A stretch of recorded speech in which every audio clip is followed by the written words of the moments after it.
Entonces, nosotros podemos apropiarnos o generar una personalidad dentro de nosotros que sea el visor, el que ve la situación desde un mirador.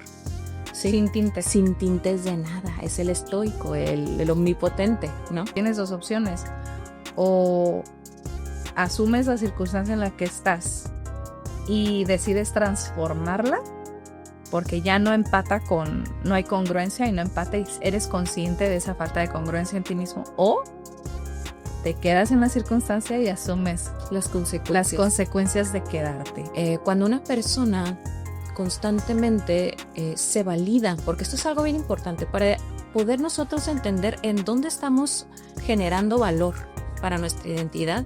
Específicamente tenemos que empezar a ver qué aplauso me gusta y qué cosa que juzgan me duele, ¿no? Tú puedes conocer muchas cosas y saber muchas cosas, pero si no hay este proceso de aplicarlo, si no hay este proceso de que sea de beneficio para ti y para los demás, pues ¿qué función tiene, no? En medio del ruido del mundo, elegimos escuchar el silencio. Bienvenidos a El Silencio Activo. Hola, ¿qué tal? Bienvenidos a su espacio de introspección favorito. Yo soy Sofía Patrón. Y yo soy Rebeca Carey. Es un gusto tenerlos un episodio más en este episodio número 11 de El Silencio Activo Podcast. Me gustan los cierres de mes porque nos dan la oportunidad como de ver qué tanto hemos avanzado, ¿no? Con las metas que nos propusimos. Y el tracking mensual que hemos platicado que nos ha funcionado bastante. Entonces es un buen checkpoint para ver qué nos funcionó, qué no nos funcionó y qué queremos que nos funcione en los próximos meses y hacer las ecuaciones. Entonces me gustan los cierres de mes. Sí, fíjate, específicamente enero, como es el primer mes del año, a veces se nos complica un poquito porque son los nuevos ajustes de todo lo que planeas en el año para el 2026, ¿no? Entonces, por ejemplo, lo que a mí me pasó fue que yo empecé la planeación, pero la terminé hasta la segunda, como intermedia de la primera y segunda semana de enero. Entonces, no estoy atrasada con el trabajo, pero es abrupto para mí el cambio, ¿no? Termino ya la planeación y ahora sí, dale con todo, ¿no? Y pues a mis asesores les ha pasado lo mismo, ¿no? Que los empiezo a presionar más y pues se sienten como un poco acelerados, así como si empezaran la carrera apenas, ¿no? Pero pues te da un buen cimiento para el resto de los meses. Exacto, sí, si haces un buen trabajo de planeación, hay menos variables que estén fuera de tu control en el futuro, ¿no? Entonces, a veces decimos, ya día 1 ya voy a hacer todo lo que tengo que hacer planeado para este año y vas avanzando, pero también es un proceso entorpecido, ¿no? Porque no hay planificación, entonces dedicarle el tiempo necesario a la planificación sin que se te vaya todo el año planificando, claro, ¿no? Luego, ponerla en acción. ¿Qué pasa? Parálisis por análisis, ¿no? Te quedas pensando cómo sería la forma perfecta, pero pues no hay. O sea, la cosa, uno sobre la marcha va aprendiendo, ¿no? Y las planeaciones así son. Creas el formato específico para ver cómo, conforme al conocimiento que ya tienes de ti, cómo puedes generar un buen planteamiento anual y sobre la marcha ir ajustando, ¿no? La situación. Claro. Sí, y aquí es donde hablamos de la cuestión del pensamiento, ¿no? Y lo vamos a aterrizar en esta obra de Joseph Neguyi, No te creas todo lo que piensas, porque muchas veces nos quedamos ahí atorados, ¿no? Definiéndonos por las ideas que llegan a nuestra cabeza. ¿Cómo te fue con la lectura de este libro? Este libro lo leí hace un montón de tiempo. Y lo recomiendo mucho para las personas que apenas van adentrándose a temas de conocimiento sobre sí mismos o personas que padecen mucho de ansiedad, estrés crónico. Este tipo de lectura les ayuda porque es súper digerible, está corto el libro y es ameno. O sea, desde mi punto de vista es un libro bastante ameno y cualquier persona lo puede entender. Entonces, ahora que retomé la lectura, pues ya con otra conciencia sobre ella, dije, no, está muy bien redactado, me gustó bastante. Sí, pues es un autor muy privado, ¿no? No hay mucha información al respecto y siempre que hacemos como investigación más profunda de los autores que compartimos contigo, pues es difícil a veces encontrar detalles, ¿no? Hay quienes son muy públicos, él en lo particular es muy reservado y se ha centrado pues en compartir como sus obras, ¿no? Y esta perspectiva. Sí habla un poco acerca de la razón por la cual inicia este libro, que es pues que intentó muchas cosas como para tratar de aminorar esos pensamientos como de ansiedad y cuestiones de depresión y agobio mental. Entonces empieza a escribir y encuentra solución en la redacción también, ¿no? Un proceso terapéutico. Y pues lo que siempre menciona, que tiene 3 gatos que ama y que es alérgico a ellos. Muy curioso. Sí, y justo estábamos hablando de eso ahorita, ¿no? Antes de entrar aquí a grabación estábamos diciendo, oye, pero pues tú encontraste algo. No, no encontré nada. Yo tampoco sé nada del autor porque pues sí, total y completamente reservado. Aquí cómo podemos empezar a observar el título, ¿no? Que la verdad es muy claro y pues sabemos bien de qué se va a tratar el libro con el puro título. No te creas todo lo que piensas. Y precisamente este tema nos habla de tener la capacidad de reconocer los pensamientos como agentes externos a la realidad, ¿sí? Porque son construidos desde la percepción mínima que tenemos nosotros y el tinte emocional que le damos, ¿no? Entonces, el autor a través de este libro nos invita a ver el mundo desde una perspectiva un poquito más estoica, ¿no? Como la perspectiva de Marco Aurelio, que es un hombre que más adelante hablaremos de él y de sus libros porque son muy buenos. Y es un muy buen inicio para las personas que ahorita no tengan ninguna conceptualización de temas de mejoramiento personal, de sus pensamientos, que no tienen control sobre sus pensamientos rumiantes. Este libro les esclarece bastante cómo pueden empezar a hacerlo. Sí, a mí me retomaba la lectura del libro, mi inicio en el proceso terapéutico. Yo recuerdo cuando yo llegaba a terapia muy desbordada las primeras ocasiones. Ojalá la mayoría de las personas lleguen porque tienen una iniciativa por el desarrollo personal y no llegas con un problema, ¿no?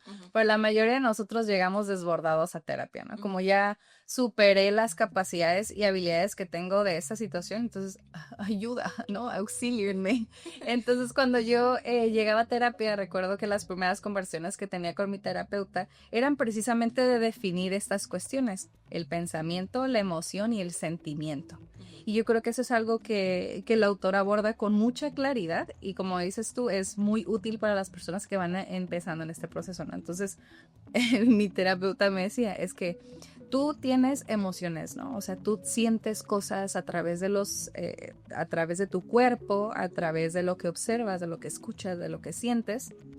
Y esas emociones son temporales, ¿no?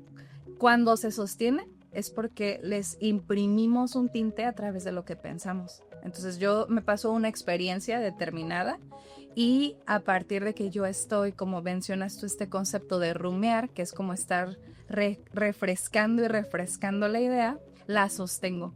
Y entonces se convierte la emoción en un sentimiento, que es una cuestión sostenida por mayor tiempo, ¿no?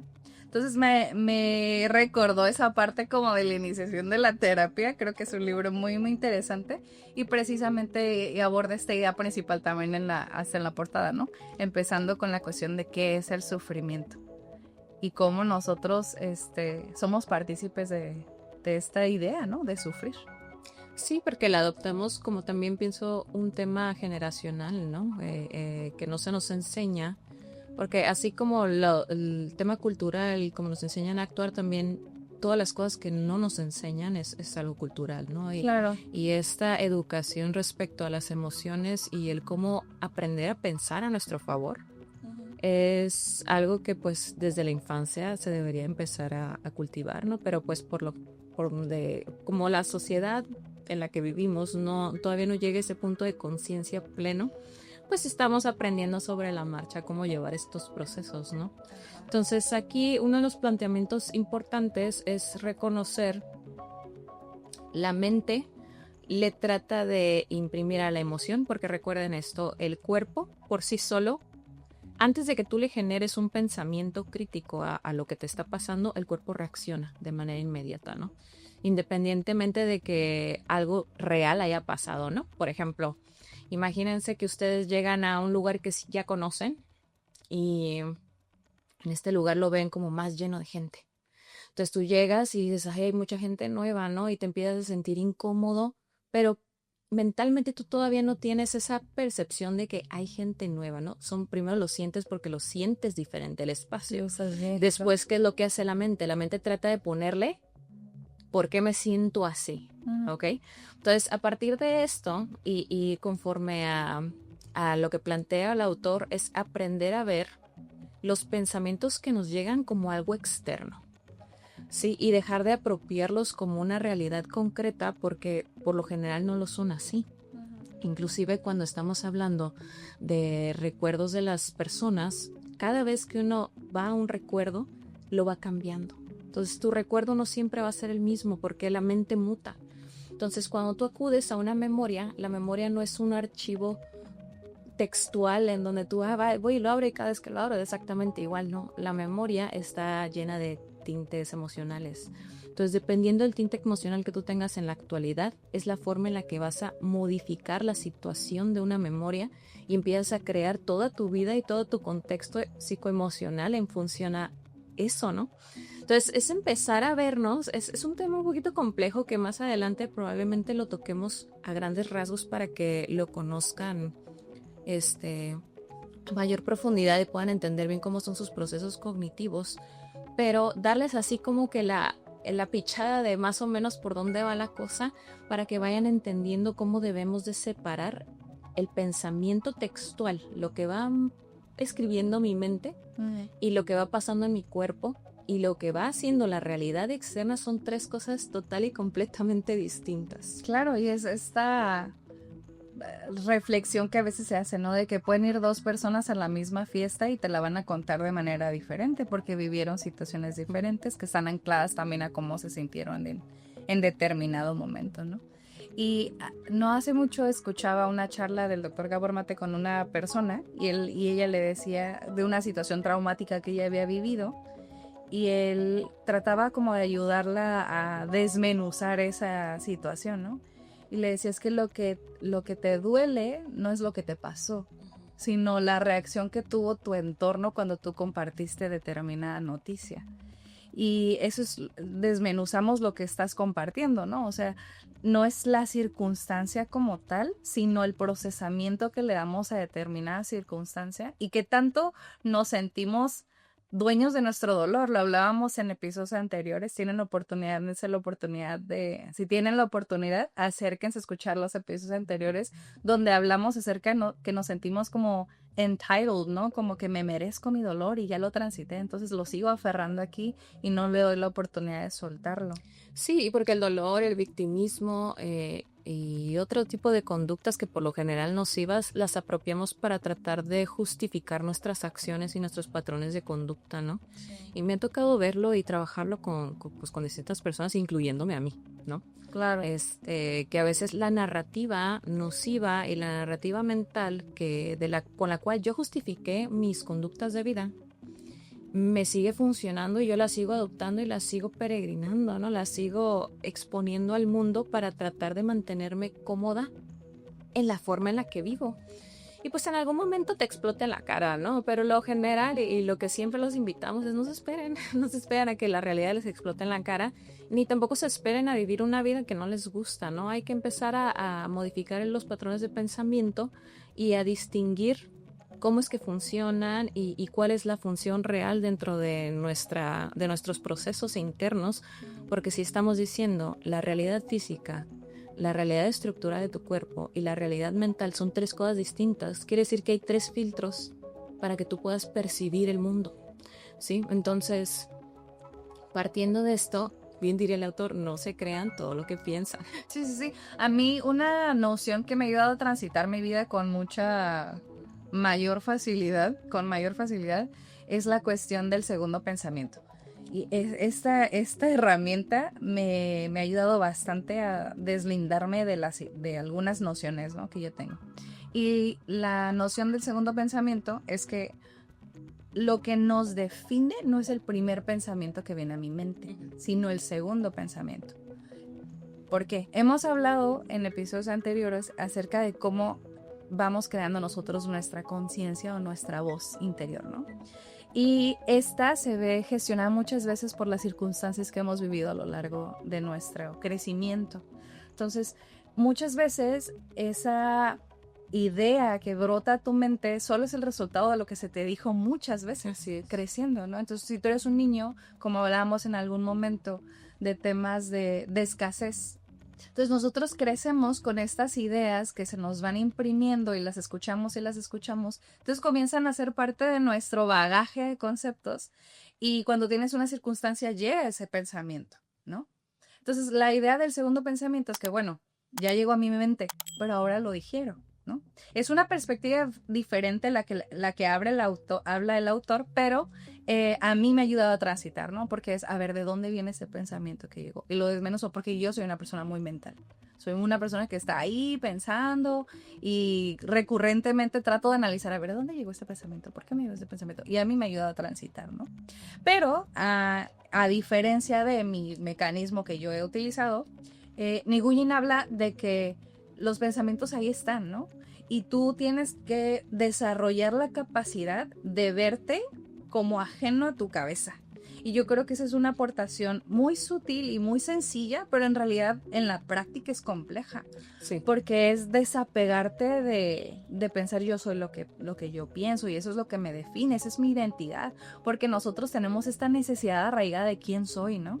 ¿En dónde deposito el quién soy? Lo deposito en mis amigos, lo deposito en mis compañías, lo deposito en mi trabajo, lo deposito en lo que pienso, lo deposito en lo que siento, lo deposito en mi religión. Entonces tenemos esta necesidad latente de definirnos. Sí, fíjate que parte de del proceso de asesoría que doy aquí, una de las primeras preguntas que les hago responder y les cuesta meses a todo mundo respondérmela es ¿quién soy? ¿No? Y se los dejo aquí, les vamos a poner el ejercicio para que se lo lleven de tarea, por favor. No nos lo pongan abajo en los comentarios porque pues eso es personal, ¿no? Pero para que se lo lleven de tarea. La pregunta de arriba es ¿quién soy? Y vamos a poner 5 puntos o poquito menos para que no sea tan compleja de qué no soy, ¿ok? Entonces voy a describir lo que soy sin contar mi familia. Yo no soy padre, yo no soy hijo, yo no soy... Mi relación con los demás, pues. Yo no soy nada, ningún tipo de relación. Yo no soy lo que trabajo. Yo no soy gustos, porque si en algún momento se me quitan, dejo de ser eso. Entonces, estas 3 cositas, no soy trabajo, no soy personas, no soy gustos, no soy lo que estudié. ¿Sí? Y pudiéramos agregar esto, ¿no? Para comentarlo junto con el autor, no soy lo que pienso. Entonces, con estas cinco cosas que debemos de quitar del quién soy, traten de armar unos parrafitos. ¿Quiénes son ustedes? Y van a ver que les va a costar un montón de trabajo, porque la identidad, cuando la empezamos a adecuar a cosas externas, es cuando llegan los problemas complicados, ¿no? Existenciales, porque digamos, yo soy esposa de, ¿no? O yo soy mamá de. Imagínate que ya no esté. Entonces, lo que pasa, dejo de ser yo, o sea, una parte de a la que yo conceptualmente integré parte de mi identidad, que erróneamente lo hice, pues se va. Entonces, ¿qué pasa? Pues una catástrofe total, ¿no? Porque ya dejo de existir de alguna manera. Igual cuando yo soy mi trabajo, ¿no? Yo soy asesora, yo soy docente, ¿no? Sí. Yo soy banquero, yo soy terapeuta, yo soy cantante, yo soy un montón de cosas. ¿Y qué pasa cuando sabes que te corrieron de la empresa? O sabes que te quedaste sin clientes. Te quedaste sin personas en ese ambiente, o sabes que por cuestiones del destino tienes que cambiar de profesión. Órale, pues ¿qué haces? ¿No? Te destruye. ¿Por qué? Porque la identidad erróneamente subarrendaste, ¿no? O sea, le pagaste otra cosa para que poderte apropiar de algo, porque no tuviste la capacidad de generar identidad propia, ¿no? Entonces también se ve con el entorno social, ¿no? Yo soy lo que mis amigos me dicen que soy, ¿no? Yo soy mis gustos. A mí me gustan un montón los animes, me gustan un montón los videojuegos. Entonces, parte de mi identidad la pongo en eso, ¿no? Entonces, ¿qué pasa cuando ya no puedo usarlos? ¿O qué pasa si me gustan los carros y ya no puedo correrlos, ¿no? Entonces, parte de tu identidad tiene que aprender a como quitarla de esos puntos que son externos a ti y empezarte a apropiar de ella y hacer la chamba interna, ¿no? Porque ¿qué es lo que pasa? Cuando uno hace la chamba interna y aprende a ser autónomo, ¿qué es lo que se le da más a las personas autistas? En específico tienen un poquito más de autonomía dentro de su identidad porque les cuesta trabajo conectar con los demás y con las cosas externas. Entonces su identidad es más de ellos, ¿no? Cuando aprendemos a movernos de esa manera, somos más seguros. Entonces, cuando perdemos a la pareja, pues me duele, por supuesto, pero no dejo de ser yo. Cuando pierdo a mi grupo de amistades, me duele, por supuesto, me siento incómodo, mi ego se complica, pero no dejo de existir. O sea, yo puedo seguir funcionando perfectamente, no porque no tenga la capacidad de hacerlo, cuando yo pongo la identidad en ellos, ¿no? Sino porque digamos que el proceso de destrucción no es de trasfondo identitario, es un proceso de destrucción externo que sí te afecta, pero no te rompe. Claro, a mí me recuerda esta situación de la identidad, por ejemplo, cuando convivo con padres de familia, ¿no? Y al inicio del ciclo escolar hacíamos esta parte de los contactos telefónicos. Entonces, a mí algo que siempre me conflictuaba era que le preguntaba a una madre o a un padre, ¿no? Ah, ¿cuál es su nombre para registrarlo? No, pues póngame como la mamá de fulanito, papá de fulanito. Y yo, no, pero ¿cuál es su nombre? O sea, yo necesito reconocerlo porque usted es una persona que existe, palpable, y sí, tiene el rol y el título y es la interacción por la cual vamos a convivir, pero es empezar por ahí, ¿no? Por eso yo hago siempre tanto énfasis en la cuestión del lenguaje y cómo lo comunico y hacer mucha conciencia de las palabras que utilizo. Y esta otra parte que tú mencionas de la cuestión del trabajo, ¿no? Yo lo veo bastante en la cuestión de la docencia, que es una profesión muy hermosa, a mí me apasiona bastante y creo que le imprime un gran sentido a la vida. Sin embargo, sí noto esta cuestión donde ese es el 100% de nuestra identidad. Y socialmente también, ¿no? Porque tú, siendo un ejemplo a seguir en sociedad, no puedes salir y desapegarte de ese estigma.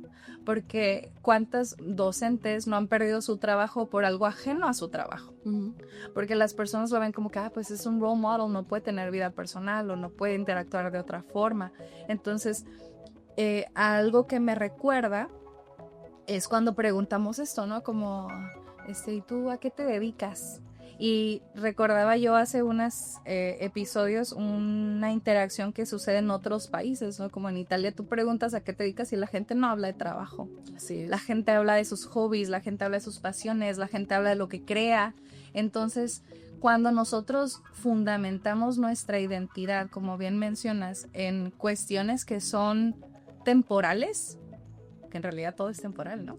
En cuestiones que son temporales, ajá, y ya no lo tenemos, es una lucha muy complicada de identidad. Yo lo he visto en personas cercanas a mí que han dedicado su vida a su trabajo con gran pasión, y workaholics, ¿no? O workaholics, así que duermen, respiran, sueñan pensando en el trabajo, y una vez que el trabajo se esfuma, se desmorona tu vida y viene una depresión sumamente profunda, porque ahora qué voy a hacer, ¿no? Sí. Y esta situación yo la veo mucho en amigos o en el hombre, en este sentido de que socialmente se ha estructurado esta cuestión de que es tu responsabilidad proveer, es tu obligación y demás. Entonces, esta noción que sí, que es como una silla, ¿no? Necesitas nutrirte de varias cosas, no solo de una. Y lo veía yo también en terapia cuando yo les comparto esta situación o esta noción que tengo acerca del matrimonio.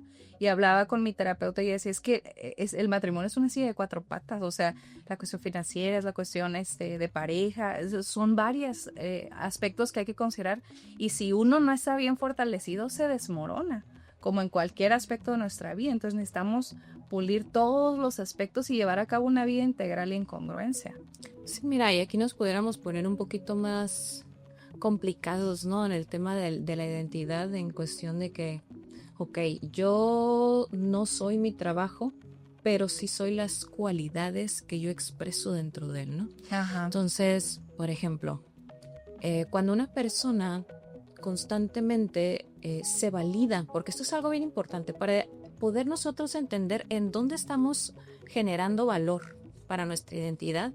Específicamente tenemos que empezar a ver qué aplauso me gusta y qué cosa que juzgan me duele, ¿no? Porque en lo que te juzgan y te duele, eso es algo en lo que estás metiendo tu identidad, ¿no? Si a mí me cala mucho que me cuestionen mi trabajo, pues ahí es una alerta de que tu trabajo es parte de tu identidad. ¿Por qué? Porque están rompiendo. Y acuérdense que el ego y la identidad están muy ligadas una cosa con otra, ¿no? Si tú en el trabajo también, cuando te felicitan por algo, para ti ya fue wow, logré esto, y eso forma un aplauso tan grande en tu mente que hasta te cambia de humor, pues evidentemente tú estás poniéndole parte de tu identidad a esa situación, ¿no? Igual con el tema académico y con el tema familiar o con el tema en pareja, ¿no? Con el tema de las amistades, que yo pienso que es uno que a veces no nos damos cuenta, pero es muy, muy, muy visible y socialmente muy, generalizado, ¿no? O sea, que las personas socialmente con las amistades que deciden convivir, como ya habíamos dicho en episodios anteriores, ¿no? Te merman o te impulsan. Uh-huh. Entonces, cuando tú parte de tu identidad la apropias a tu grueso social, a las personas con las que tú interactúas de manera consistente, cuando ellos se digan, por ejemplo, ¿sabes qué? Tengo una nueva pareja, pero si no le cayó bien a tal Juan, Pedro y Pancho, no, ¿cómo se te ocurre? Esa persona, te tiene así, así, así, así, ¿no? Aunque muchas veces esa persona te pudiera apoyar o generar algún tipo de beneficio porque simplemente se sale del paradigma que ellos mantienen en su círculo social, modifican la forma en la que tú percibes tu vida e inclusive, ¿qué es lo que pasa? La desaprobación del núcleo social en el que convives, que te genera un problema de distorsión mental identitario también, entonces que empiezas a rechazar el cambio, ¿no? Y es ahí donde tenemos que tener mucho ojo y mucho cuidado, porque si nosotros empezamos a adoptar identidad de cosas, de personas, de situaciones, pues obviamente cualquier problema nos va a romper y nos va a mantener una situación ecuánime incómoda, porque no nos va a permitir el cambio. Entonces, cuando te llega, ¿no? claro, cuando la gente te llega, y a mí me ha pasado, ¿no? Que me llegan y me dicen, no, pues que tengo 10 años así, así, así, ¿no? Y dices, ay, caray, o sea, ¿cómo eres un ser humano y tienes 10 años en la misma circunstancia? Aunque no sea negativa, ¿no? Al 100%. Entonces, el ser humano por sí solo está hecho para evolucionar y ir avanzando. Cuando una persona se ha mantenido durante mucho tiempo en una misma situación económica, mental, familiar, de amistades, es como una alerta de que esa persona o está deprimida o está en un estado como catatónico en donde no ya empezó nada más a funcionar por funcionar, ¿no? Y dejó de evolucionar, entonces se queda estancado en la vida. Entonces, se los platico para que ustedes se analicen un poquito y digan, ¿cuántos años llevo yo viviendo la forma en la que vivo?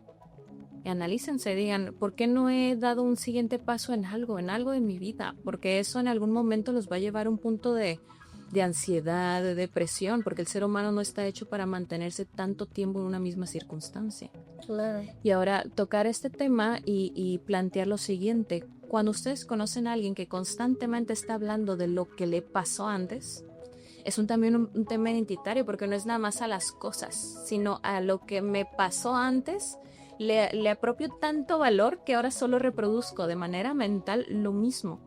Y entonces cuando algo nuevo me pasa, aunque venga de una persona que no tenga las mismas concepciones a la hora de interactuar conmigo, yo le voy a poner un tinte de pensamiento a lo que yo ya viví con personas que ni se parecen a esta, y ya lo catalogo en una caja que no le corresponde, ¿no?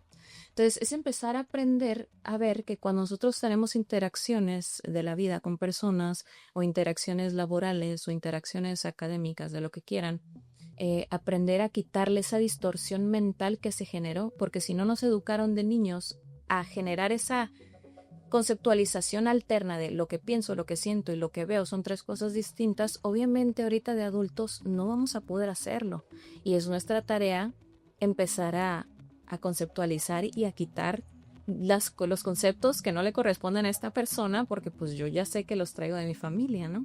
Y eso se ven diferentes cosas, como en temas de pareja son súper, súper común, ¿no? Como si tuviste familiares, que es lo que platicas ahorita, ¿no? Ahorita lo comentabas tú en el tema de económico, pero cuando, digamos, tuviste unos papás que vivieron infidelidades, ¿no? O papás que que constantemente, que es muy común, ¿no? Me quieren amarrar, me quieren, o sea, como ese tipo de pensamientos, ¿qué es lo que va a pasar? No porque tú estés ahorita con una persona que dice que esa persona sea controladora o te quiera amarrar en la vida, simplemente que estás poniéndole el tinte que te enseñaron tus papás a esta nueva persona que te llegó y que ni la debía ni lo temía, ¿no? Y ya se lo apropiaste porque el pensamiento así funciona, es una, el cerebro tiene como tarea ponerle categoría a lo que sea que estés viendo y sintiendo, ¿no? Entonces partir desde este punto. Sí, es como un checkpoint mental, ¿no? O sea, te sucede una circunstancia, pasa por un filtro y saber en qué carpeta la vamos a guardar. La vamos a guardar en la carpeta del miedo, la vamos a guardar en la carpeta del desarrollo personal, de la pareja, y vas clasificando y vas haciendo tus conexiones, ¿no? La cuestión del pensamiento o lo que le retomo yo bastante al autor, que es tan difícil de hacer, es dejar de ensimismarnos, ¿no? O sea, es tener la capacidad de verme como... Me acuerdo que alguna vez un amigo me hablaba acerca de que él tenía como que se veía dormido, ¿no? O sea, él soñaba y se veía soñando. Entonces, algo así me recuerda, ¿no? Como esta capacidad de sacar mi mente y analizarla. A ver, ¿de dónde viene este pensamiento? Pero no debemos de confundirnos en la perspectiva del autor, que no es imprimirle más pensamiento al pensamiento, ¿no? Es lo opuesto. O sea, su postura y su intención es que nosotros tengamos la capacidad de entender que el pensamiento ahí está, que existe y que lo podemos transitar. Pero si nosotros estamos constantemente regresando a determinada circunstancia, entonces lo único que estamos haciendo es anclándonos más a ella y haciendo más difícil la posibilidad de ver un escenario diferente, ¿no? Hace poco me topaba con una chica que empezó un proyecto donde ella enfrentaba la cuestión del rechazo. Entonces ella se hizo un listado enorme de situaciones que le daban mucho miedo enfrentar y empezó a vivirlas. O sea, de que... Y ese es un approach muy frecuente en algunas cuestiones de terapia, ¿no? Si te da miedo el rechazo, pues ve y que te rechacen. Vea que te rechacen, o sea, date la oportunidad de, por ejemplo, ella que hacía un casting para una cuestión de modelaje y ella decía, ay, es que yo no creo que me vayan a aceptar, y la aceptaron. Y luego iba a otra situación donde ella ya tenía predispuesto el rechazo y le funcionaba, y luego iba a otra circunstancia. Entonces, muchas veces y vamos anclando y tomando o no tomando decisiones porque lo que nos define es el miedo. Y el miedo también es una cuestión que Nguyen aborda, ¿no? Entiende de dónde viene tu miedo, porque es muy fácil tomar decisiones pensando. Bueno, a mí me parece, ¿no? Pienso y veo los pros y veo los contras y veo dónde hay mejor beneficio y tomo determinada decisión. Pero en su concepción, donde no ignoro el pensamiento, pero sé que existe y lo transito, ahí cómo tomo decisiones. Entonces, al final del libro te da ciertas guías que tú puedes seguir y una de ellas es la cuestión del miedo. Entonces, yo voy a tomar determinada decisión, cambiarme de trabajo, renunciar a mi trabajo, y eso me aterra, ¿no? O sea, me aterra porque ¿de dónde voy a obtener ingresos? Y esta parte también de la identidad, de yo ya me definí por este concepto, de qué van a pensar los demás, qué voy a hacer conmigo. Entonces, ¿de dónde viene ese miedo que yo estoy abordando, ¿no? De dónde está anclado. Entonces, ir entendiendo también el miedo para poder transitar la situación. Yo creo que muchas veces es el rechazo, el miedo, lo que va mermando nuestra capacidad para decidir. Sí, digamos que de alguna manera es aprender a ver los pensamientos como eventos impersonales, ¿sí? Entonces, por encima, porque a veces es complicado, ¿no? Como, ¿cómo me voy a ver como tercera persona, ¿no? Porque sí es difícil. A mí no se me hace difícil porque yo siempre, está bien chistoso, porque cuando hablo con alguien yo me hablo en plural, o sea, no soy yo, soy nosotros, ¿no? Y que, fuimos, ¿quién? Pues yo, nomás estoy hablando de mí, pero no se me hace tan complicada esa noción, pero sí te entiendo, ¿no? Sí, va a hablar solo y esas cosas. Cuando el tema de verlo impersonal y como en tercera persona es verme yo sufriendo el pensamiento, porque es muy difícil, a menos de que ya estés súper adiestrado, vivir un pensamiento sin sentirlo, porque como ya les he explicado antes, ¿no? cuando tú le platicas a tu cerebro una historia y la estás reviviendo y reviviendo y retomando, el cerebro no distingue si le está pasando ahorita o ayer o hace 3 años o hace 15 o hace 20 o hace diario, está, ¿no? Él empieza a producir lo que tiene que producir, si me está doliendo, si me está produciendo felicidad, lo que sea, ¿no? Entonces, aprender a verte en tercera persona es de esta manera, no precisamente hablarnos en plural a nosotros mismos, pero es verte a ti sufriendo el pensamiento y verte a ti en tercera persona viendo cómo sufres el pensamiento, no para discernir lo que te está pasando, porque ya lo estás viviendo. Claro. Es para decir, ok, mírame, me está doliendo esto, y empezar a crear cierto estoicismo y lógica de la situación vivencial, no de la situación que estás pensando, porque lo único que haces es hacerla más grande. Exacto. Entonces, les voy a dar un ejemplo de lo que a mí me pasó hace un par de años, ¿no? Tuve un evento emocional donde me di cuenta de una situación alterna por alguien que emocionalmente me dañó, ¿no? Entonces, fue tan duro el quiebre en el momento que yo sentí dolor físico inmediato al enterarme de lo que había pasado, ¿no?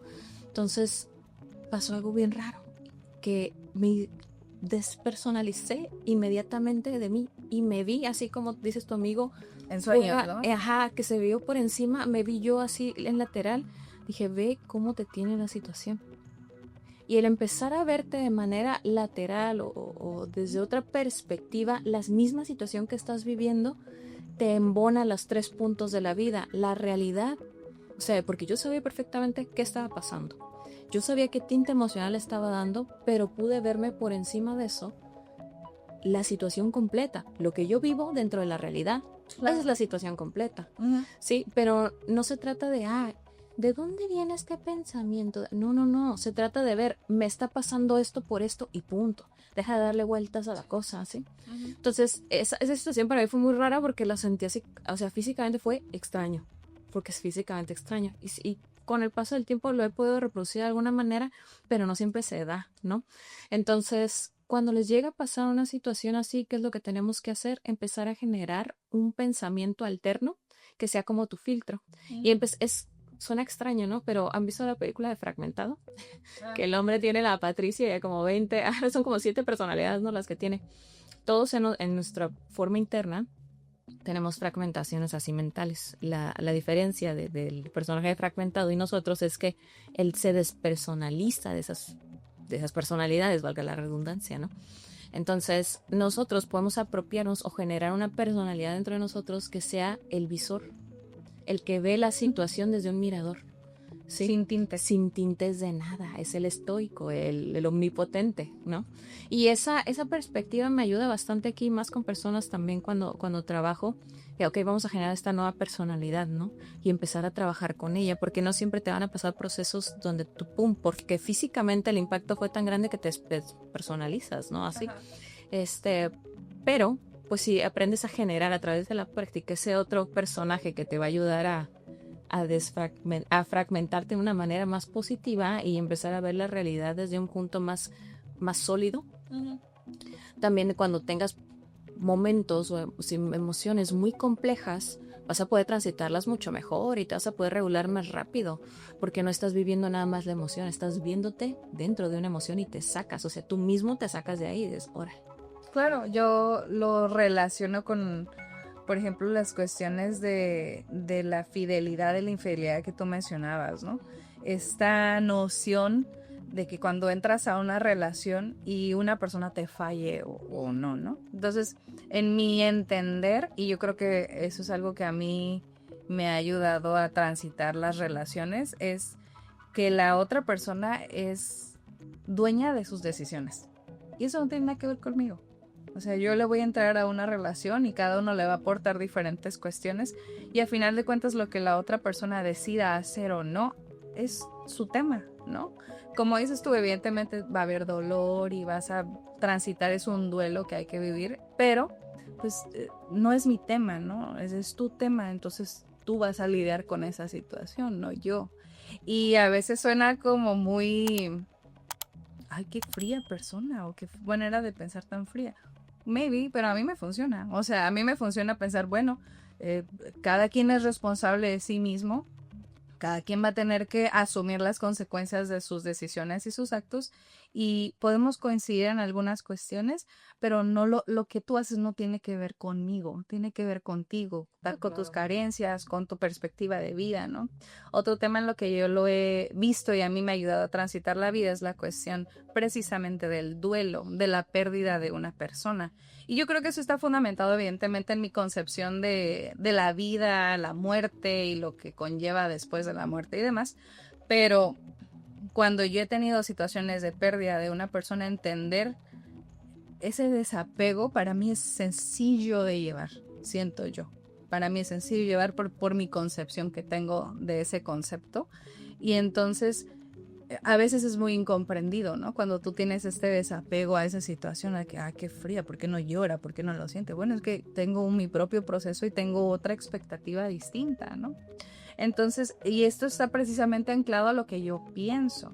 Yo tengo esta noción de la vida y entonces de alguna forma me aferro a ella porque es lo que me da sentido y me ayuda a vivir de una manera más tranquila, no estarlo pensando recurrentemente, así me ayuda a transitar.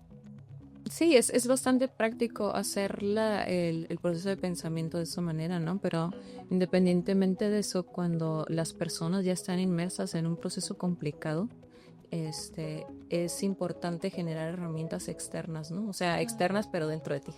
Que ninguna herramienta, o sea, por ejemplo, me pasa que me llega gente y cada vez que se siente mal se van con sus amigos o con sus amigas y, oye, es que me pasó, le digo, ya deja de darle a los demás la llave para que tú puedas regularte.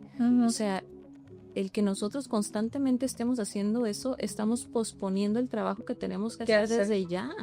Sí, y nos estamos quedando sin herramientas. Entonces, cuando no me conteste la amiga al teléfono, cuando no puede ir con mi compa a tomar, a comer, a jugar, a andar haciendo lo que sea, ¿qué es lo que va a pasar? Uy, pues me toca quedarme solo a sentarme, ¿no? Y ya como tengo 3, 4, 5 años haciendo lo mismo, no voy a tener una sola herramienta para poder salir de la situación mental que me incomoda lo suficiente para todo el tiempo que debe estar distraído, ¿no? Claro, nos vamos ocupando de mil cosas con tal de no pensar, ¿no? Yo me topaba no hace mucho con una señora que empezó a hacer la cuestión de 1 hora de desconexión.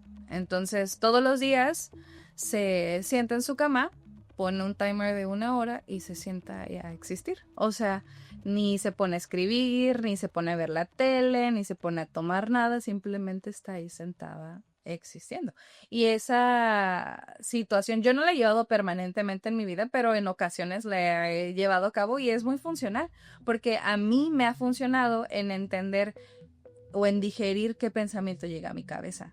Entonces yo me nutro de lo que dice el autor, ¿no? Y como hemos mencionado en otros episodios, vamos tomando cosas de todos los autores y no todos los autores son el 100% de la verdad que se acumula hacia nosotros, pero el silencio, la importancia del silencio, la importancia de la solitude, que no es lo mismo que estar solo, ¿no? Es como abrazar la soledad. Y entonces, bueno, ya terminé mi proceso, ahora sí, me pongo a escribir, y tal vez de ahí surgen, no sé, creas algo nuevo, o tal vez encuentras la solución a alguna cosa, o conectas y después puedes compartir con otra persona. Entonces, estos espacios de soledad es muy interesante, y después luego les compartimos o si se conectan a hacerlo también ustedes, ¿no? De tomarte un rato al día de no hacer absolutamente nada. Ni siquiera pensar. Es como Elena platicaba en el episodio anterior o antes de la verdad no me acuerdo en cuál fue, que aparte de mis asesorados que están muy sobrecargados con temas de tecnología, les hago ese timer, ¿no? De no puedes ver nada, no puedes hacer nada. Órale, vas y te acuestas ahí en tu cama y quédate y no te duermas, ¿no? Manténse despierto. Y a veces sí te vas a dormir, ¿eh? O sea, si no tienes como el hábito, pero es una construcción, ¿no? O sea, queremos ir de 0 a 100 muchas veces y cuando no llegamos del 0 a 100 nos sentimos sumamente frustrados, ¿no? A mí me ha funcionado en particular esta desconexión matutina, ¿no? De que antes el hábito de me despierto y veo el teléfono inmediatamente en cuanto me despierto porque tengo pendientes del trabajo, porque tengo que entregar tal cosa y pues en este momento de mi vida que mis mañanas son más amenas y son más tranquilas, que empecé siempre así con el teléfono, pues reconectar con esta noción, ¿no? De que, a ver, me desconecto la primera hora, el libro de Mañanas Milagrosas, y hay muchos libros que hablan de las primeras horas de tu día que son tan relevantes y van a sentar el mood para el resto de tu día. Sí. Entonces, ese tipo de herramientas ha sido muy funcional para mí. Y ya después me conecto y después veo los mensajes. Entonces, a veces me pasa con amigos o amigas, ¿no? De que te mandé mensaje y yo, ay, sorry, lo vi hasta después. Y no es la intención de la desconexión como de que, te estoy ignorando, ¿no? O sea, simplemente estoy priorizando esta situación porque yo estoy consciente de que si mi jarra está vacía, no puedo vertir en la de los demás. Así es, yo pienso que eso es parte de la conciencia, ¿no? Aquí el autor nos habla de lo que se le llamaría en temas de neurociencia la metacognición, que es tener la capacidad de verte por encima del suceso, ¿no? Entonces, digamos que el tema de la forma en la que la mente todo el tiempo quiere catalogar situaciones y muchas veces, y no muchas, la mayoría de las veces lo va a hacer de una forma errónea, pero acuérdense de esto, cuando yo les platicaba en episodios anteriores, la deducción del cerebro da hasta donde tu pensamiento previo haya conocido. Entonces, por ejemplo, si mi vida siempre ha estado rodeada de las mismas personas y yo jamás he tenido algún tipo de conocimiento alterno a la realidad que vivieron estos individuos, los tintes que yo voy a empezar a generar y las categorías van a ser en función a esta gente. Entonces, Claro. y mucho ojo, si a ustedes no les gustaban y ahorita critican la forma en la que viven sus padres, fíjense bien porque no están lejos de ahí si ustedes no han llevado un proceso de conciencia interno profundo. Entonces, por mucho que, ay, no, que yo no me parezco a nada, y es muy curioso porque siempre nos parecemos a nuestros papás. Claro. Siempre, siempre. A mí me pasó muy extraño, ¿no? Mi papá yo lo dejé de ver, o sea, yo pasé los primeros años de vida con él, mi papá biológico, y por azares del destino me volvió a contactar con él en mi etapa adulta. Y para mí fue muy loco convivir con el hombre y que dijera frases que yo decía en mi vida cotidiana adulta. Yo decía, madre santa, este vato me cagó. Totalmente, ¿no? Y pues mi papá es una persona con una forma de ser muy complicada, ¿no? Entonces, parte de su personalidad, y no es nada más porque genéticamente sí hay un factor, ¿no? Que te lo pasan, pero los años de vida que conviví con él en mi infancia, que es lo más importante, se quedaron tan arraigados a mi ser, señores, que yo años después de mis 20, cuando volví a ver al hombre, haz de cuenta, me llevaba re bien, o sea, podíamos embonar y nos entendíamos muy bien porque a lo mejor él también tenía un tema de autismo, ¿no? Yo pienso.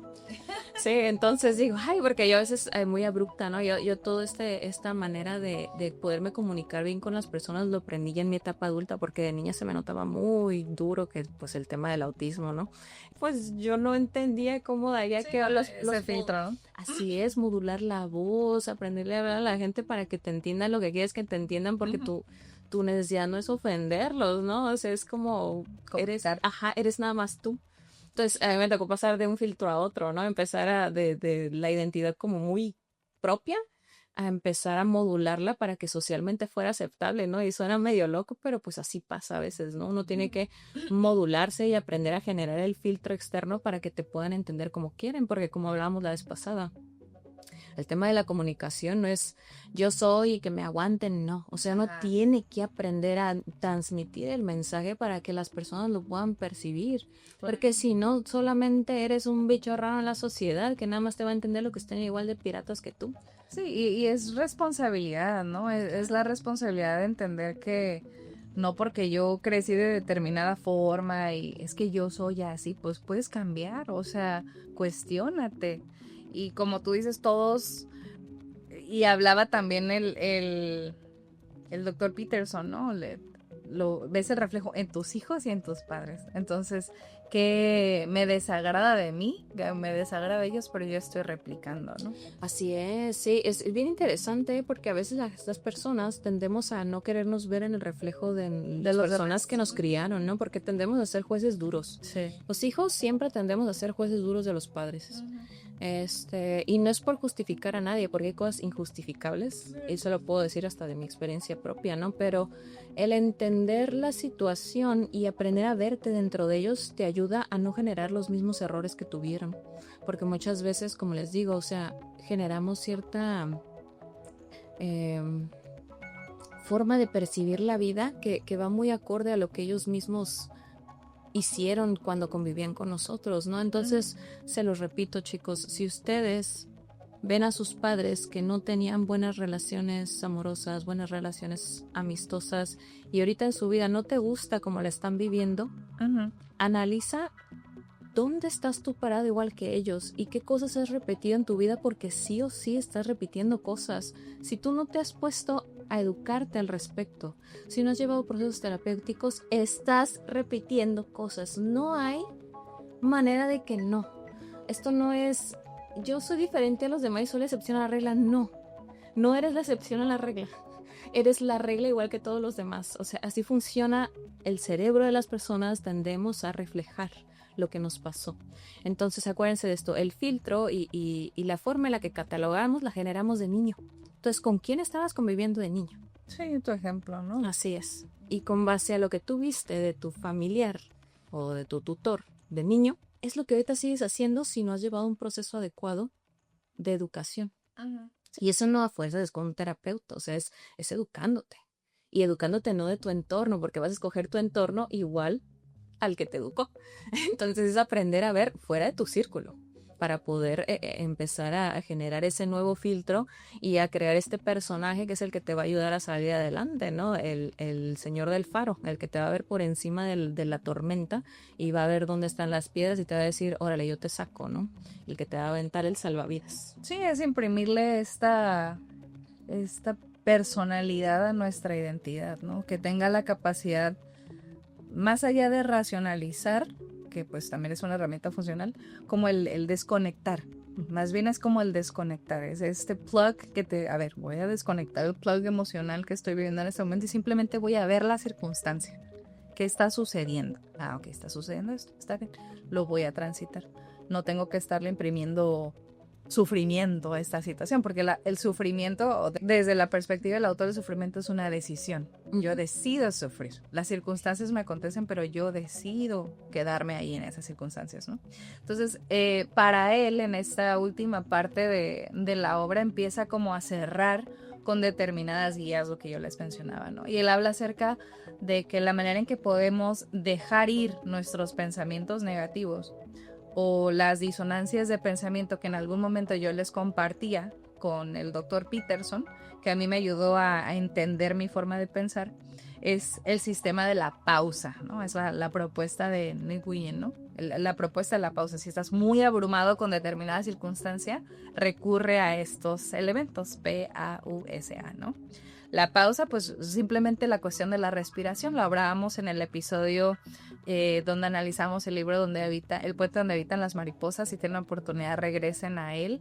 Y los métodos y mecanismos de respiración que les compartíamos. Entonces, el primero es ser consciente de lo que estoy pensando sin juicio, ¿no? O sea, simplemente a ver qué llegó a mi cabeza. No lo voy a juzgar. Yo soy muy juiciosa, pero él dice que no seamos tan juiciosos. Luego habla acerca de adentrarnos en preguntas, ¿no? Que es la parte de la letra A. Y es pensar, ¿esto me hace sentir como quiero seguir sufriendo? O sea, como de, a ver, cuestiono mi pensamiento hasta cierta medida. Y pues simplemente si no encuentro una solución, lo suelto. Este pensamiento tiene utilidad para mí, ¿sí o no? ¿No? Adiós. ¿Sí? Bueno, lo guardo aquí en mi cajita de pensamientos y cuando tenga una mejor situación, lo abordo. Que no todos los pensamientos los debemos de abordar en el momento que nos llega. Eso es importante, porque si estamos sumamente abrumados no vamos a tener la capacidad de digerirlos. Entonces lo guardo en mi cajita de pendientes y después regreso a ellos, ¿no? En mi tiempo de solitude. La siguiente letra, que es la U, es ubicarnos el entendimiento, es decir, entender que tengo la capacidad de pausar y dejar. No como compulsory thinking, no, pensamiento compulsivo. Nosotros vivimos regularmente en el pensamiento compulsivo, siempre estoy pensando algo, llega otra idea y luego me disocio y voy a otra idea. Entonces es entender que tengo la capacidad de soltar lo que pienso. Él nos comparte un mantra que es el de señala y repite la siguiente letra. Dice, pensar es la raíz del sufrimiento. Así lo comparte el autor, ¿no? Entonces, recordarnos para que nuestra mente se calme. medio trippy, pero así funciona según su perspectiva. Y apurarnos plenamente en nuestras emociones sin juzgar, resistir o pensar. No pensar, sentir, más bien es lo que habla, ¿no? Como, bueno, me pasó esto, me voy a tomar un momento de pausa para digerir la circunstancia y determinar si esto me es funcional para abordarlo más adelante o descartarlo y seguir con mi vida, ¿no? Yo lo veo, por ejemplo, la cuestión del tráfico, los menciono yo, porque eso es el tráfico para mí es el proceso, el tiempo de desplazamiento que me ayuda a mí a como voy pensando y voy reflexionando en mi día a día, ¿no? Entonces a veces me pongo un podcast o a veces escucho música o a veces voy en silencio viendo lo que va aconteciendo, ¿no? Determinado día. Entonces cuando alguien te pita o no te metiste bien al carril o lo que sea y la otra persona se molesta, entonces tú vas a decir, puedo quedarme con ese sentimiento de que se sintió incómoda tal persona o se enojó conmigo. Y lo puedes llevar todo el día si quieres. Todo el día. Es que hoy me fue mal porque en la mañana una persona se enojó conmigo porque le eché el carro encima. Y hubo determinada cuestión. Porque lo atropellé. No incitamos a ese tipo de actos, ¿no? Pero, o sea, que manejaste mal y tuviste una circunstancia. Entonces, pues, todo tu día va a tener el tinte de esa soy una ojete.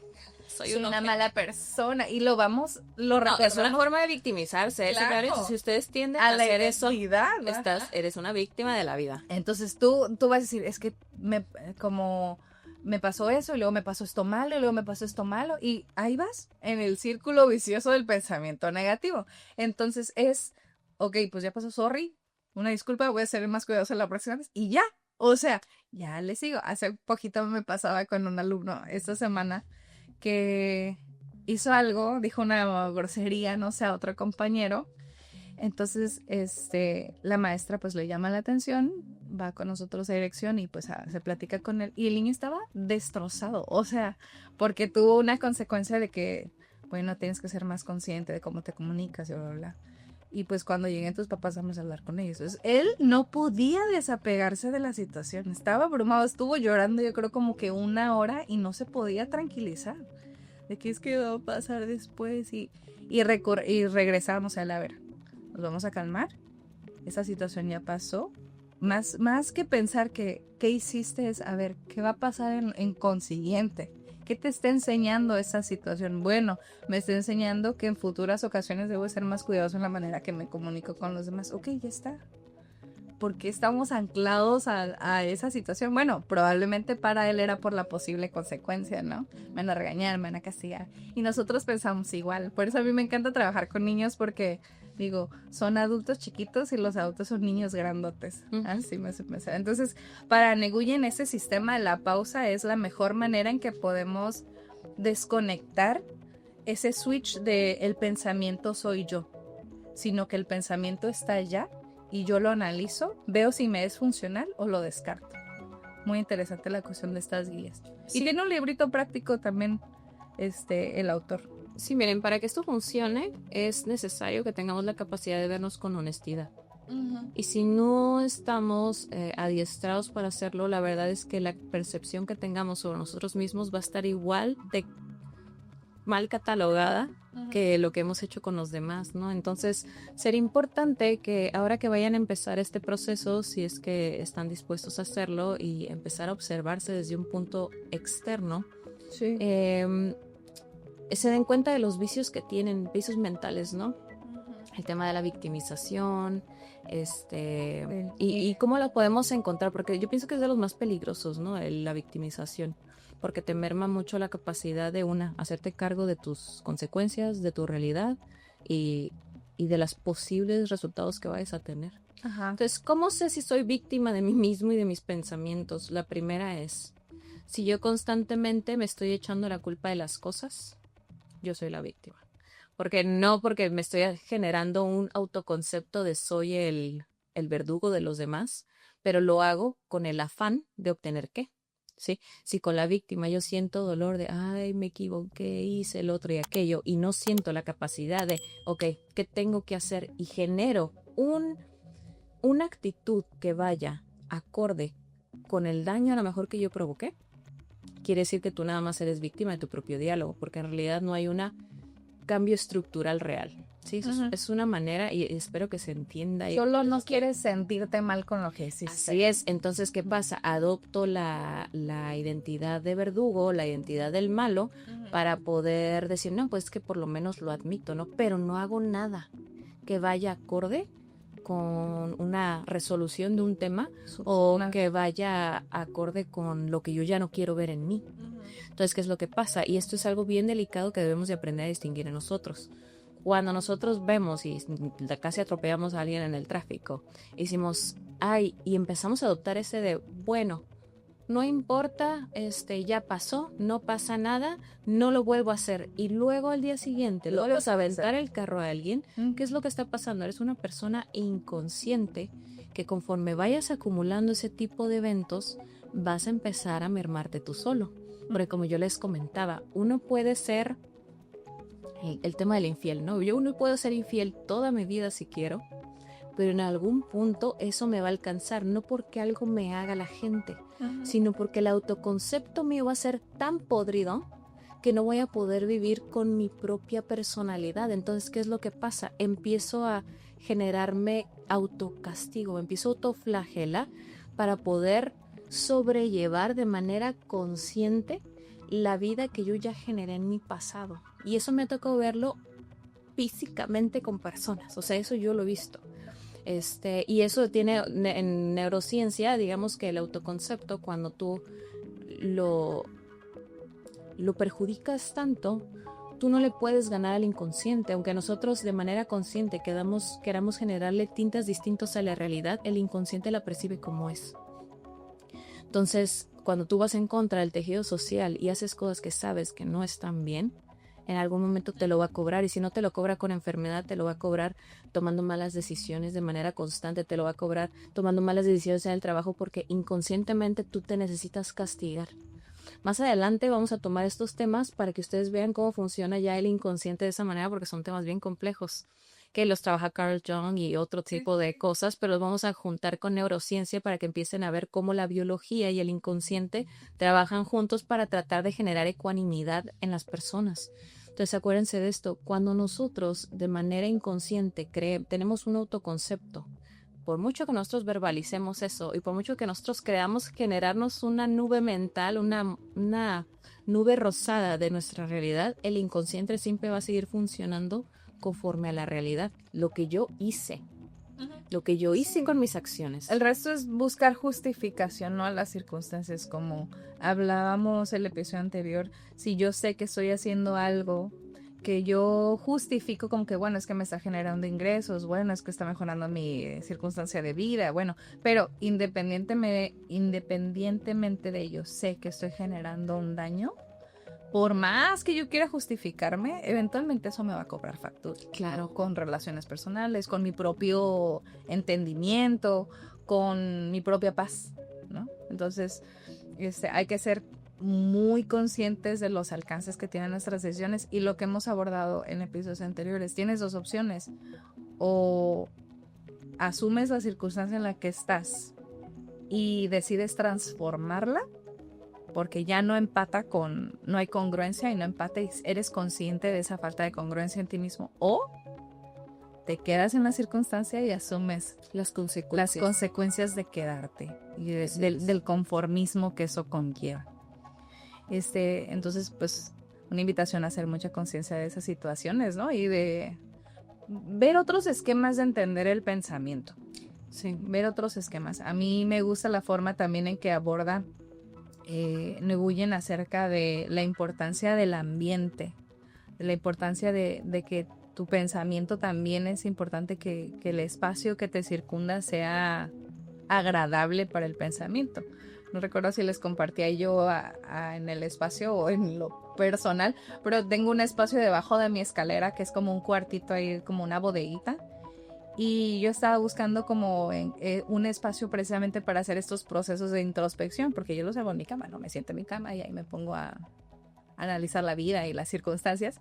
Pero el otro día que estaba yo acomodando las cosas navideñas, dije, oye, ese cuartito está súper bien, ¿no? Yo ya había escuchado de otras personas que hacen como el closet de la oración y cosas así, como que tienen un espacio en particular en su casa al que dedican para los procesos de introspección y en ese sentido ellos pues para la cuestión de su conexión espiritual y demás, ¿no? Entonces dije, me voy a poner a trabajar en esta esquinita de mi casa y hacerlo de modo que yo esté a gusto y que me pueda dar el espacio de desconectarme y pensar. Entonces también ustedes, ¿no? Tener un espacio que les permita.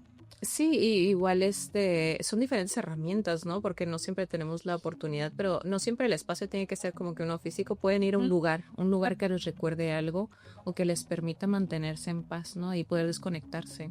Entonces, el pensamiento o la manera de maniobrar tu mente no es precisamente controlarla, sino aprender a transitarla, ¿sí? Entonces, bajo este concepto que entendemos, la mente no necesita ser sanada como tal, necesita dejar de ser obedecida de manera constante, ¿sí? Porque nosotros aprendemos a reaccionar en función a lo que el pensamiento nos da. Entonces, físicamente sentimos algo, luego le apropiamos un tinte. Y ahora del tinte, como embona bien con mi situación de vida y con mi forma de pensar y con mi ego, porque el tinte acuérdense que el ego te ayuda a mantenerte vivo, ¿no? Entonces, mantenerte vivo también es en tu percepción, tu percepción. Entonces, el ego, digamos que cuando no lo sabes regular y no lo tienes bien formado, va a fungirte siempre en tu contra. Sí, de hecho el autor habla acerca de dos posturas, ¿no? Puedes llevar tu vida desde el ego o puedes llevar tu vida desde la sabiduría. Así es. Y la mejor manera de transitar la existencia es con sabiduría. Es decir, no anclados en el miedo, no anclados en el rechazo, no anclados en el yoísmo.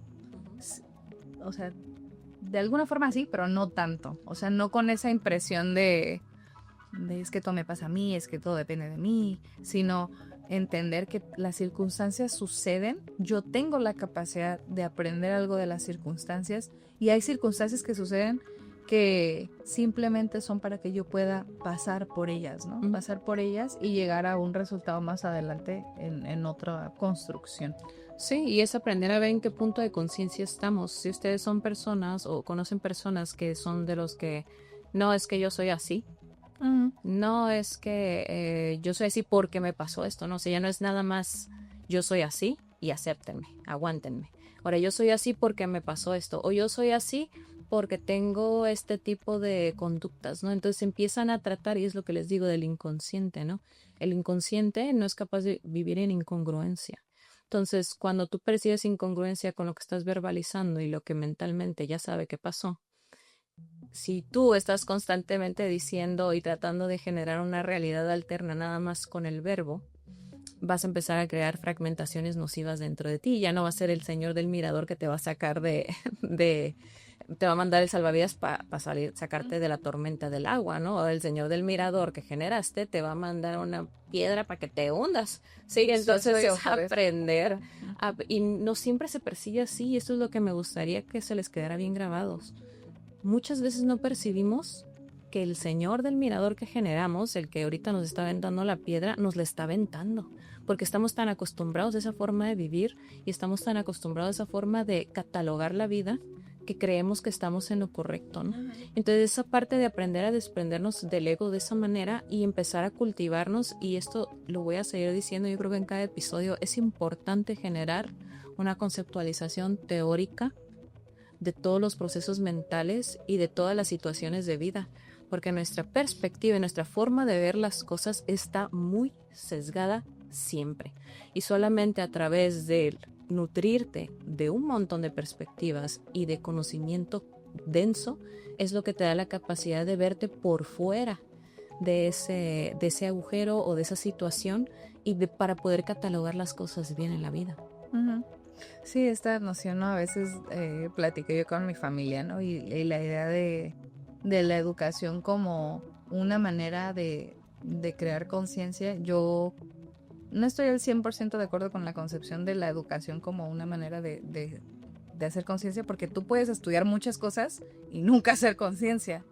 O sea, me refiero a contenido o a conocimiento como tal. Tú puedes conocer muchas cosas y saber muchas cosas, pero si no hay este proceso de aplicarlo, si no hay este proceso de que sea de beneficio para ti y para los demás, pues qué función tiene, ¿no? O sea, empezamos conociendo, sí, y es muy importante conocer muchas cosas, pero necesitas ponerlo en práctica. Ah, claro. Necesitas que tenga una utilidad. Porque si se queda todo en la cabeza, pues ¿dónde está la funcionalidad? Sí. Y lo platicábamos hace unos episodios, ¿no? Hay personas que tienen una gran capacidad de aprender, Ujú.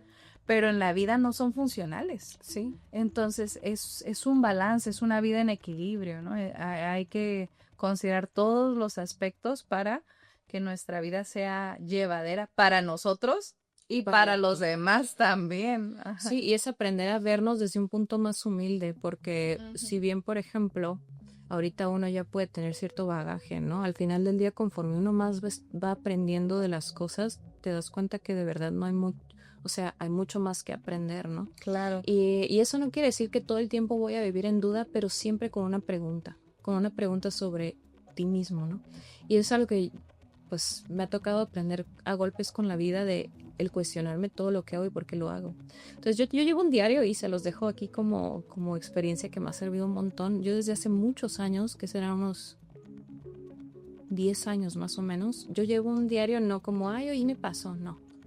Yo llevo un diario de cosas que pensé específicas que se me hicieron raras, ¿no? Como, hoy hice esto, ¿por qué? Y me pongo a desmenuzar lo que hice. Hoy sabes que tuve esta actitud así y así, ¿no? Entonces yo tengo... ¿Por qué? Porque en un punto de mi vida, cuando viví mi situación complicada, o sea, tuve que empezar un proceso de análisis interno muy severo, porque era mi única forma de poder ver para dónde hacerme, ¿no? ¿Dónde está mi falla? Y necesito ver dónde puedo ahí hacerme para algún lado porque me voy a ahogar aquí, ¿no? Entonces, para mí era una forma de llevar, digamos, de manera muy contundente mis procesos mentales a lo largo del tiempo. Y ahorita pues yo ya tengo más de 10 años de información recabada, ¿no? Y es un hábito que tengo de todos los días. Pero funciona un montón, señores, porque ustedes pueden regresar y pueden ver en dónde empiezan a haber congruencias en los pensamientos. Por ejemplo, Sofía y yo nos conocemos de la universidad, pero de otra carrera alterna que las dos tomamos, ¿no? Que es economía. Entonces, en economía te enseñan a graficar absolutamente todo, ¿no? Que a mí me encanta porque es muy práctica la situación. Entonces, yo con mis procesos mentales, inclusive cuando tengo aquí a mis asesorados, hago exactamente lo mismo. Yo empiezo a ver congruencias y empiezo a graficar las situaciones de vida y cómo es que funciona, qué embono con qué, ¿no? Entonces, eso ya también es un poquito más complejo, pero sí o sí como proceso de discernimiento, el anotar las cosas te ayuda. Entonces, no creernos que estamos por encima de ese hábito tan sencillo que es el escribir lo que pienso, porque es de las cosas primordiales que tenemos como herramienta para poder discernir mejor nuestro entorno. Sí, te ayuda a dirigir tu pensar, ¿no? Y hay diferentes cuestiones que son importantes a considerar en la actualidad que vivimos. Entonces, si tú estás tratando de aplicarla, pues de manera práctica, no creer todo lo que piensas, hay que ir puliendo diferentes aspectos, ¿no? Si ahorita estás en enero y todavía estás en tu planificación o no has hecho tu planificación anual, pues date la oportunidad de aterrizarlo en estas cuestiones, ¿no? Uno, tu cuestión física, ¿no? Tu salud, cómo estás de tu salud, qué tiempo le estás invirtiendo, tu alimentación, tus hábitos, las sustancias que consumes o dejas de consumir, o sea, tener esa cuestión muy consciente. Y que no sea definida por, bueno, es que a mí me crearon así, o es que yo crecí pensando esto, ¿no? Entonces, cuidar los hábitos de sueño, que son elementos de la guía práctica que Nguyen propone, ¿no?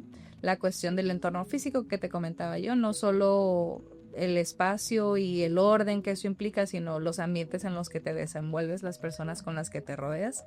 La importancia también de la cuestión del entorno digital, ¿no? El consumo de redes, que hemos estado platicando recurrentemente de ello, que también hagas un esquema de planificación en torno a ello. Bueno, si las vas a utilizar, ¿con qué propósito las vas a utilizar? Si las vas a utilizar como una herramienta para crecer en determinado aspecto de tu vida, pues excelente, ¿no? Y la cuestión de las redes sociales, de qué manera las vas a limitar, porque si bien no hay, como hemos mencionado en episodios anteriores, reguladores, tú necesitas ser tu propio regulador en ese sentido, ¿no? Entonces, hacer como una lista de todas aquellas cosas que nos hacen más propensos a estar rumiando y cómo en todos esos aspectos de nuestra vida podemos empezar a tomar control para que pues nosotros controlemos este filtro de pensamiento y no que sea la inversa, ¿no? Andar sobreviviendo a la forma en que estoy normalizando pensar. Sí, y fíjense que cuando empiezas estos procesos, porque específicamente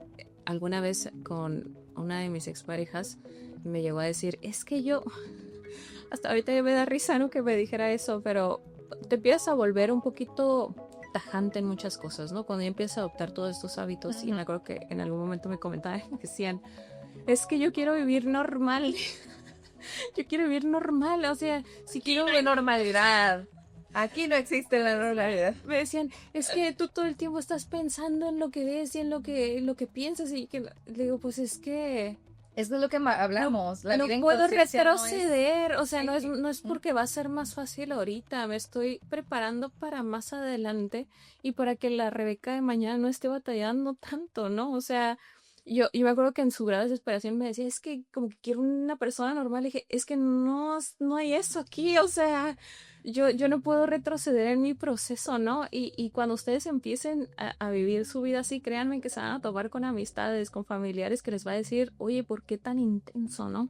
Pero piénsenlo así, si ustedes no son intensos con su propia vida, nadie lo va a hacer por ustedes. O sea, ustedes tienen la labor de educarse por encima de lo que les haya pasado de niños, ¿no? Sí. Y pues cuando les llegan personas así, ustedes manténganse firmes en su identidad y en su propósito con sus propias cosas, porque nadie va a hacer la labor por ustedes. Sí. O sea, si en algún momento yo me hubiera dejado llevar por el que no, quiero que seas más normal, o ya deja de pensar en todo lo que ves, es que tus cosas todo monitoreas, y que lo que pensás y lo que escuchas, y dije, es que no hay manera de que yo retroceda en el proceso. Para mí ya sería como ir en contra de lo que yo ya aprendí. O sea, sí, y acuérdense, es un proceso de aprendizaje y constantemente lo que yo aprendí ahorita voy a decir, bueno, pero se mejora esto y se acomoda esto y esto no lo debí de haber hecho, ¿no?